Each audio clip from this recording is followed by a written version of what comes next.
Assalamu alaikum. Thank you for coming today, and thank you for inviting me to the Aware Center ladies group to share my experience in writing a spiritual memoir. So here you can see a photo of my book, and I have a book right here. I'm going to be reading some excerpts from. I'm going to read from the book just to give you an idea what it's about. The book is divided into 3 parts. The first part is called Direction. The second part is Reflection. And the third part is Devotion. And then after that, I'm going to share with you some reasons why I think it's a good idea to write your own spiritual memoir, even if it's only for yourself, not with the intention to be published. And I will give you some prompts to get you started. I think it's a very good process, and it helped me tremendously. I should say that I wrote the book over several years. Actually, I had a blog, and on this blog, I would upload an article or an essay every month or 2 months, just things I was thinking about. Eventually, somebody suggested that I compile all these and publish a book, and so that's what I did. I tried. I sent it to one publisher that was my choice publisher. And after 1 year, a long process, they said, no, this is not really our thing. And so I sent it to another publisher. And after several months, they finally answered and said, we're sorry, but it's not really what we're looking for in our publishing house. And so I said, third time's a charm. I said, I'll try one more time. I sent it to a publisher, and within a couple of days, they said, we want you. We want the book. And so the process started. So the book is published by Tughra. Tughra is a religious Islamic publisher located in the United States. Their head office is in New Jersey, I believe. And they have international offices in Cairo and I believe Istanbul and maybe Berlin. So let's get started. The first thing is I would like to read from the introduction. So these are the first words in my book. One of my earliest memories is of contemplating God. I was a freckle-faced girl of 5, sitting quietly in catechism class when the teacher casually said, God is bigger than everything. The words hit me like a blast force. The classroom disappeared, the teacher's voice muted, and I gasped at the revelation. Bigger than the tallest tree in the yard? Bigger than a mountain? Bigger than the world? The enormity of God impressed me, but I couldn't help wondering, as a child of 5, if he is bigger than anything, where is he? And since then, I have been searching for God. So this is the beginning of my book. So my search for God has been a quest for both vitality and transcendence, for both certainty and mystery, for meaning and integrity, and mostly for inner peace and a life where love prevails. This book is a journey of self-discovery and religious identity. It is a collection of essays about my life, about those who have made me who I am, about elating moments, hard times, and hope. It is a record of my exploration of what it means to me to be a Muslim. So I have 2 poems in the book. The first one is called The Journey, and it's at the beginning, and I'm only going to read the first stanza of this poem. It's only 1 page. But it says, not so long ago, I journeyed in the desert, and guess what I found? Come with me, come with me. So this is an invitation to the reader to come along on this journey with me. And I know that all of you can say the exact same thing. Not so long ago, I journeyed in the desert. And I would like to know, what did you find on your journey? And so I hope that by the end of this, you'll be thinking about maybe writing, or at least thinking about your own spiritual memoir. So as I said, my book is divided into 3 sections. The first section is called Direction. And I write in the book that all of us are born into particular circumstances, both with advantages and challenges that put an indelible mark on our identities, shaping and influencing who we are. So this is our parents, the society that we were born in, our gender, our race, everything. All of these have a mark on who we will become. But it does not limit who we can become. I mean, the first one is our identity, but the second one is who we can become. Who we finally become is a result of how we concede to be shaped by those influences. So yes, there are influences, we can't deny it, we can't avoid them, but we have to ask ourselves how we are willing to be shaped by those influences. So I would like to read some excerpts from different essays under the heading of direction. And the first one, of course, should be my mother. But I have two mothers, like all of us, our mother and our mother-in-law. And so I write that I have been fortunate to have known two amazing women in my life, my mother and my mother-in-law. The circumstances of their lives were very different, but their legacies are identical. So I invite the reader to have a look at these two mothers, how they handled their families and how they left a legacy that is very impressive, despite having a very empty CV by our standards. I also talk about home, and I write, this is like in the middle, okay? We would laugh and let off steam, but eventually the conversation turned serious. We had to come to terms with the question that would trouble us our entire lives. Where are you from? And I think that probably some of us, and at least our children, have the same difficulty in answering that question. And so I talk in this essay about being a TCK or a third culture kid, and about how this relates to spirituality.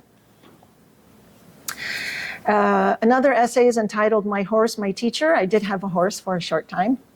And so I write in this essay, it dawned on me that Busy Bee was my teacher as much as I was hers. She was trying to teach me how to be and how to be with God.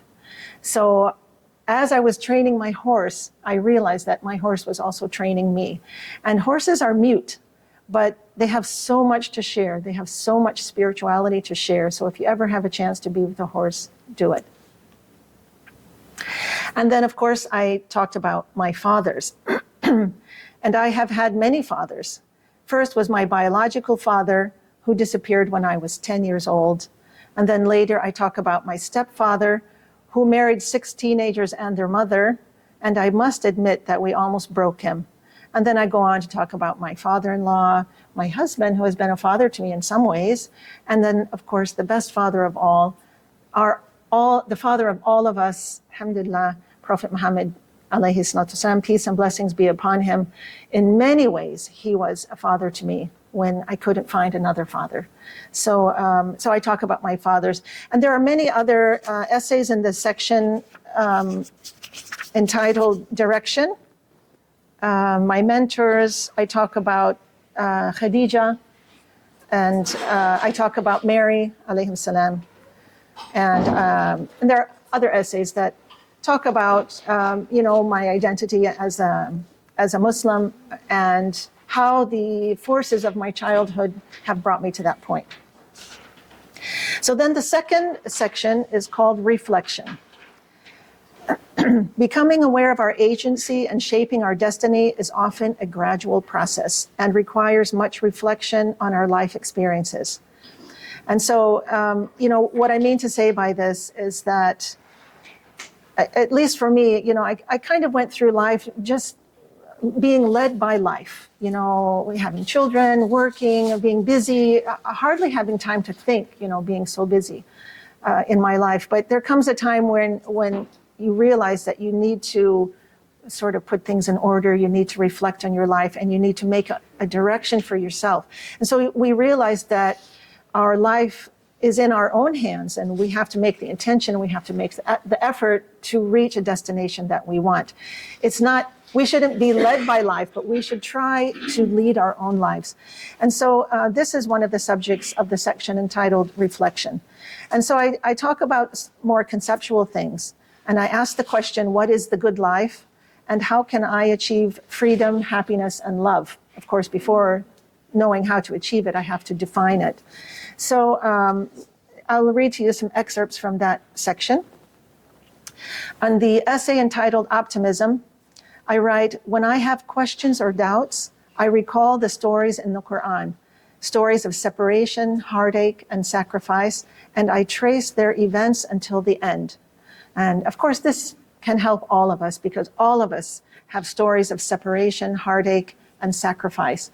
And we can learn how to live through these challenges by reading the same stories in the Quran, stories of Yusuf, stories of Musa, stories of Yunus and other prophets and other peoples.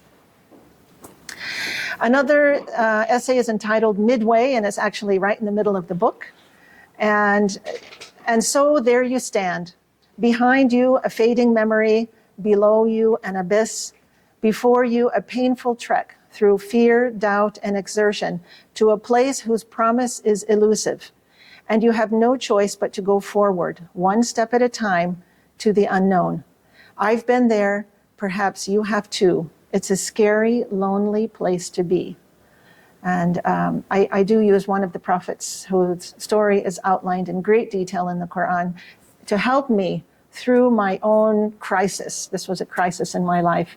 And so, this is the guidance that we can all take from the Quran. Another essay is entitled Trust. Every day there were signs that God was watching over us. Most certainly, he's been there all the while, but I never leaned enough to feel his strong support. Now I know I won't topple over when I lean toward him. So I think all of us, again, we go through a situation where we can't do it by ourselves anymore, where we're cornered, where we're devastated, where we don't know what to do next. And this is when we really start leaning on our Creator. We really start trusting him. And it comes to, for me, it was a great surprise that he was there and he caught me and he helped me. And I don't know why it was a surprise. I was a Muslim for a long time, but until you really test the situation, maybe you won't know for sure. And then I talk a lot about love in my book, and one of the essays is called Love. I loved as much as I could. I loved God most of all. Perhaps I had cracked the mystery of love, and then something extraordinary happened. So you have to read the book to find out what. The finger. Yes. And then we come to part 3, which is entitled Devotion. And so once you have a clear picture of your target, which comes through examining the direction you've had in your life and reflecting on your life experiences, you have a clear picture of your target and the path necessary to reach it. Your goal is suddenly within reach. You realize that devotion is necessary to reach the final summit, whatever your goal is. Devotion will be necessary to reach the final summit. Your focus becomes sharp and a sense of purpose carries you forward. Challenges and obstacles no longer stop you, they only teach you. And so through growing faith, you learn the meaning of love, and through consistent action, you strengthen your commitment to God. And so these are just a couple of excerpts from the introduction of devotion. And then, like the other sections, there are many essays under each topic. And so under the topic of devotion, I have, the first one is entitled The Oases of Sinai. And my husband and I often travel to Egypt, so the oases of Sinai were very important in my understanding of God and of life. And so I write that suddenly I would spot an oasis in the distance and immediately feel a jolt of confusion and distress. There was something profound in the oasis, something I couldn't even express in the form of a question or a problem. Eventually, I did understand what was bothering me. I did form the question, and I did realize the answer. Alhamdulillah. And then another essay is entitled Finding Peace. In many ways, depression was the beginning of the best days of my life. Having been broken open, turning to my heart's creator was the only way to mend. So again, this is something that all of us can relate to. All of us can relate to dark days, hard days, depression, whether major or minor, and how it changed us and how it shaped us to be better. So I talk about that experience. I also talk about Islamic art, and actually I relate Islamic art to the Sharia, to God's law. And so I write, just as geometric shapes intersect and overlap to create an Islamic design, individuals and peoples interact and collaborate to build a global society. And I conclude that essay by saying we are all artists. In other words, all of us, whether we are artists on paper or just livers of life, we all have something to contribute to the beautiful tapestry that is life on earth, and that is humanity. And so I talk about that in this essay. I also talk about my personal acts of devotion, like all of you have, prayer, fasting, Hajj, the pilgrimage, and zakah, or giving charity. I talk about my prayer. When life gets too hectic, too distracting, or too intense, the prayer is there to calm and refocus me. And when my life becomes routine and monotonous, the prayer invigorates and inspires me. And I talk a little bit more about my experience of prayer. I also talk about my pilgrimage, which I did in 1997. It was then that I realized that if I could accept pain with faith, then I could accept everything else God has chosen for me. Because I had a lot of pain during my pilgrimage, so it was a huge lesson for me. It's really interesting. I just remembered now, although it was 1997, so this is like 27 years ago, if I did my math correctly. I remember praying for relief from this pain that I was experiencing. And I remember promising that if Allah would just relieve my pain, I blurted out, I will share my story. And I didn't know what it meant. I didn't even know what story I had, but it just came out. And so, I just realized that now. And so I have goosebumps. I kind of feel like this is my side of my promise. This is my promise to share my story. So I hope it will be beneficial. I wrote most of the essays, almost all of the essays, not thinking that I would make a book. It was just, I wanted to record my experience and I wanted to have a place to save them. So my daughter-in-law helped me set up a blog and I just started uploading them. I only had a few followers. I probably had like 15 followers. Not a big audience for sure. But it was just a place for me to put my thoughts, like formally, so I could share them. But, Allah has a plan, and I guess the plan was eventually that it would become a book, subhanAllah. So I would like to read an excerpt from one of the final essays. And the essay is called, if I can find it here, the essay is called Breath of Life. So this was toward the end of my journey just before I published the book. And so actually this statement here, at last I have arrived at the beginning, is the epigraph at the beginning of the book. Because as I completed my book, I felt like I had arrived at the beginning of something. I had come to a conclusion, I had come to a starting point where, I don't know if you've had the experience, but sometimes you do something with a goal. And when you reach the goal, you say to yourself, now I have reached the beginning. Now I can start what I was meant to do. And then you make another goal and you reach that goal and you realize it wasn't the end, but it's not the end point, it's a beginning point. And so like that, every step is a beginning. And so I told myself as I published this book, the publisher said, do you want an epigraph at the beginning? And I said, at last, I have arrived at the beginning. So anyway, to get back to some of the final words in my book, which ties into the beginning. All this time, I have been searching for God, and I found him as close to me as my breath. And so, before and beyond all of my labels, titles, positions, and duties, I remembered my source in God, his breath breathed into my tiny body, and eventually a breath my body will exhale as I make my return journey to my Maker. Now I am sure of who I am, and now that I know myself, I know everyone. We are all essentially a breath from God. We are created by him, we belong to him, and we are returning to him.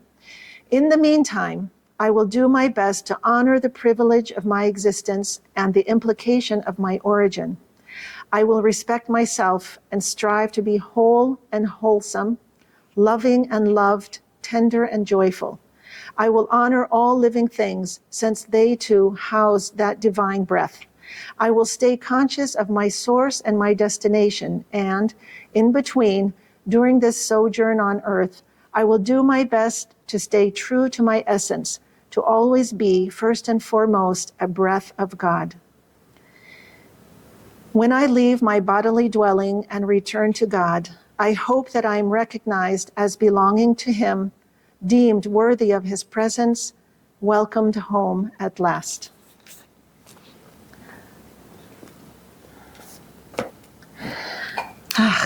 It's emotional. So, the process of writing the book for me was very important for my life. In some ways, I had a difficult childhood and a disconnected adulthood in many ways, because I was, I was going through the motions of life, not really being connected to who I am or who I wanted to be. So I think the process of writing the book helped me to discover myself, to discover my Creator and His presence in my whole life from the beginning. And I wasn't aware of that presence for much of my life. So it was a very important process for me. And so I would like to invite you to write and perhaps to even share your own story, although writing is more important than sharing. So why do I think it's important to write your story? First of all, in this case, to share your story, that we must have representation, especially as Muslim women. We have to break stereotypes and misconceptions about us. And we can do that by telling our own story, because as women, we often let other people tell our stories. We let other people represent us. And it's not good, because you know what the misconceptions are about Muslim women. So I think if we can speak up, if we can be ourselves and we can show ourselves in very respectful, decent ways, then we can break some of the misconceptions. And people will see that we're the same. She's so much like me. And so, even though we may be dressed differently, inside we're all the same. So I think it's important to tell our own story. It's an extremely important process for introspection. And in Arabic, the words are muhasaba, which means self-accounting, where you examine your life and you bring upon yourself some accountability for the decisions you've made. Sometimes it's hard, but it's a very important process. And the other Arabic word is muraqaba. That means watching the self. It's a kind of self-examination, being aware of the self. So writing your story, you have to go back into your memories. You have to be honest with yourself. You shouldn't write anything that's not true in your memoir. So it's a process of self-discovery, of uncovering your own internal wisdom, which we all have, resolving our past trauma, because we have to write about something, and in order to write about it, you have to think about it. And so it helps you to look at all the aspects of every situation. And in the process, you will also have great appreciation for others who have had a part in your life, especially our Creator, who has always been there, if we would just open our eyes to see. Writing and sharing your own story is also very helpful for healing. You should have the intention to write, to develop a sound heart. And this is one of the most important things that we have to achieve in our lives, is to, when we pass away, we want to pass away with a sound heart. And that means it is healed, it is whole, and it is full of love for its Creator. And I don't think we can reach this healed heart until we examine our lives very critically and very honestly and very lovingly as well. Like, we can criticize ourselves, we can examine ourselves, but we have to love ourselves as well, as our Creator loves us. So healing is very important to, writing is, I think, in my case at least, it was very important to heal from different childhood experiences. It can also be an inspiration that helps other people to grow. And interestingly, it can also be a rehearsal. Because imagine when we die and we go to our creators, what are we going to give him? We're going to give him our heart, which we want to be healed, whole, pure, loving, ready to meet its creator. And also we're going to give him our story. If we don't give Allah our story, then we have to accept that he's going to give us our story. So I think it's a good process to prepare your story ahead of time. And what's very useful about the process of writing a memoir is that you reach the last chapter. And like I said, at last I have arrived at the beginning. And so you know that you have more chapters to write. And so you can start planning the chapters. How will they look? How will they be different from the early chapters? And so in a way you can pre-write your story. So my point is that what we have left when we leave this world, our hearts, hopefully they're pure and good, and our stories, what we've done, what we've said. And so we have to examine that before we reach that stage. And hopefully we can make a clear intention to write a beautiful last chapter, a beautiful ending to our stories, so we are ready to give it to our creator. And so just some questions that you might think about as you consider writing your own memoir. What are some of the forces that have shaped your identity? As I said, your gender, your nationality, your parents, your culture, your schooling, your upbringing, important people in your lives, before you reached adulthood especially. And then secondly, what are some of the influences that you have allowed to shape your destiny? For many of us, it was becoming Muslim. This is something we allowed in our lives to shape us, to make us better people. So these are some things to think about.